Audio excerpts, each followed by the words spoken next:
Hi. I run a social and therapeutic horticulture project at Bromley-by-Bow Centre, but I'd like to sort of start with how I came to be working there. As somebody who comes from a background of mental health, I was bullied in the workplace, and for about 3 years I continued to work while being diagnosed with depression and taking medication. But in 2000, I felt that I could no longer work and went on sick leave, and was actually on sick leave for 7 years. I had an industrial injury, so I was being paid. There was an acknowledgement that I had become unwell through my work, even though the perpetrators were never challenged about that. So while I was on sick leave, I was also the victim of an assault, and I have metal plates in my face. And I spent a year recovering from those injuries and also taking the perpetrator to court. So not only was I unwell from depression by being bullied, but also as a direct result of an assault. As you can imagine, that was quite a dark time in my life.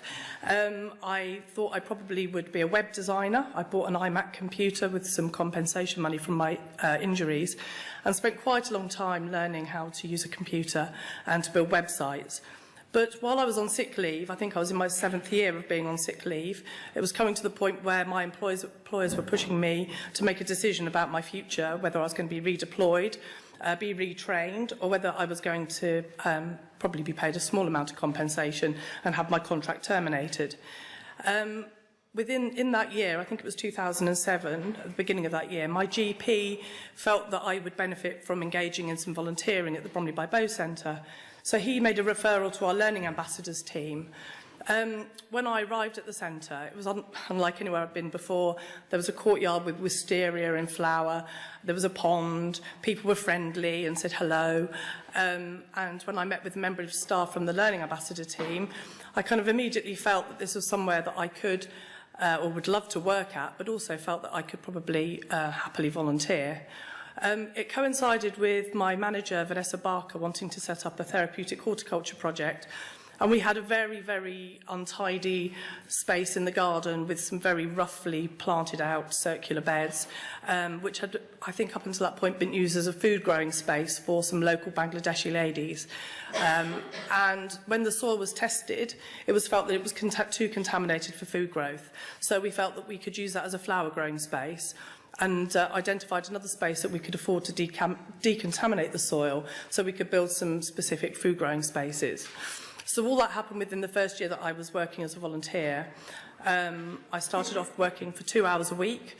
I would always be late, I would always be exhausted, and would have to go home and go to bed. But within about 3 or 4 months, I think I was working for about 5 hours a week that I started to be paid for through some funding from Bank of America.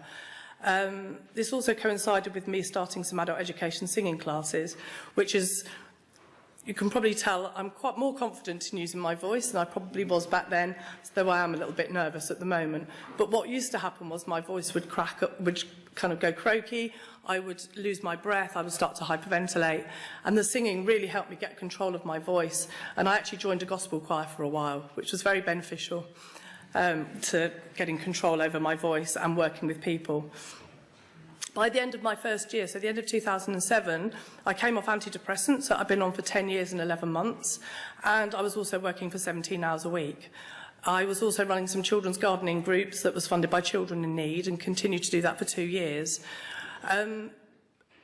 2 years ago, we secured funding through EcoMines to run a therapeutic horticulture project, and that formalised our project and meant that I could run structured sessions to work with people like myself who come from, who may be suffering from mental distress, which is our criteria.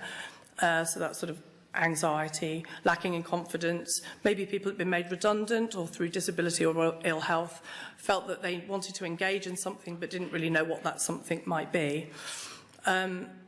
So 4 years on, 4.5 years on, I run a gardening project. And as a non-gardener, that's quite surprising. And a colleague recently commented that when I show visitors around, I no longer say, I don't really know what I'm doing. So I think that I probably do feel that I, part of the time, know what I'm doing. So running the project has helped me get well, being involved in that therapeutic environment. But one thing that the Bromley-by-Bow Centre does, which is very unique, it has a lot of services on site, and we have a health centre. So I can pop down and speak to a GP if any of my clients that come into the project have any health concerns. We have an employment team, we have a welfare and benefit team, and we have a free legal service, as well as having lots of in-house creative art projects as well. So I appreciate, when I talk to other people that work in food growing settings, that that's quite unique, that when you're on an allotment on a housing estate, you don't necessarily have a solicitor on hand to ask about someone's housing situation. But also what I've come to realise is that when people come to these projects, that the gardening is the thing that we all have in common that we're interested in, but underlying that, there's so much more that people are coping with in their everyday lives. And that might be that they are inadequately housed, that they're not receiving their benefits, that the boiler's stopped working, they're exposed to antisocial behaviour. There's a catalogue of things that people have come to my project who they are coping with that they might not initially tell me that they're coping with.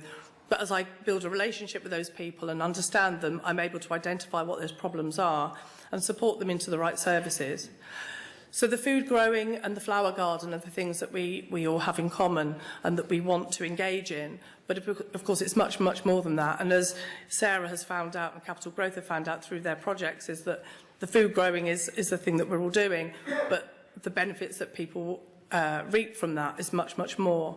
And that's why this report is so fascinating. I think for me, it kind of sums up all the things that I've come to believe over the last 4 or 5 years about horticulture and why it's important.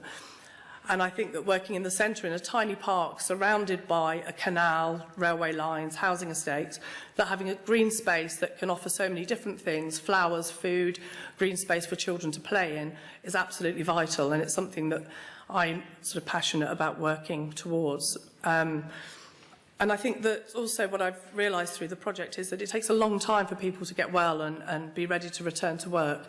And for me, it took 3 years before I was working full-time again, but also 11 years of being unwell.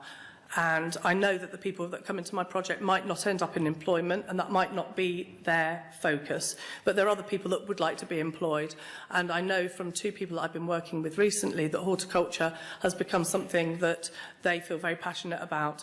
And coming from completely different working environments, they're now looking to gain qualifications in horticulture and perhaps move into that as a job. This year we've offered an MPTC in horticulture as part of the project, and we have 10 people enrolled on that. And I think the lovely thing about the MPTC is that we can work at all sorts of different levels, and people can have an award, a certificate or a diploma, but they're all working on the same course. And also it means that people don't have to read or write, and that's really important when you're working with people where English might not be their first language, or people who have been labelled as being learning disabled when actually it's probably just dyslexia that they're suffering with, but have never learnt to read or write.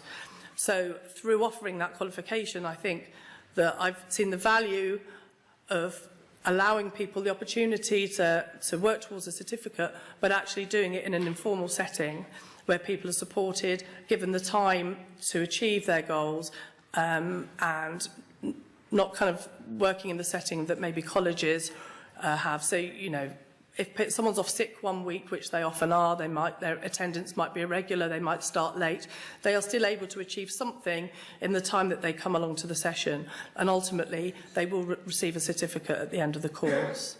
So I think that the Roots for Work survey, report for me just sums up all those things that I've believed in and I've come to understand over the last 4 years, and I suspect that you already understand that because that's why you're here.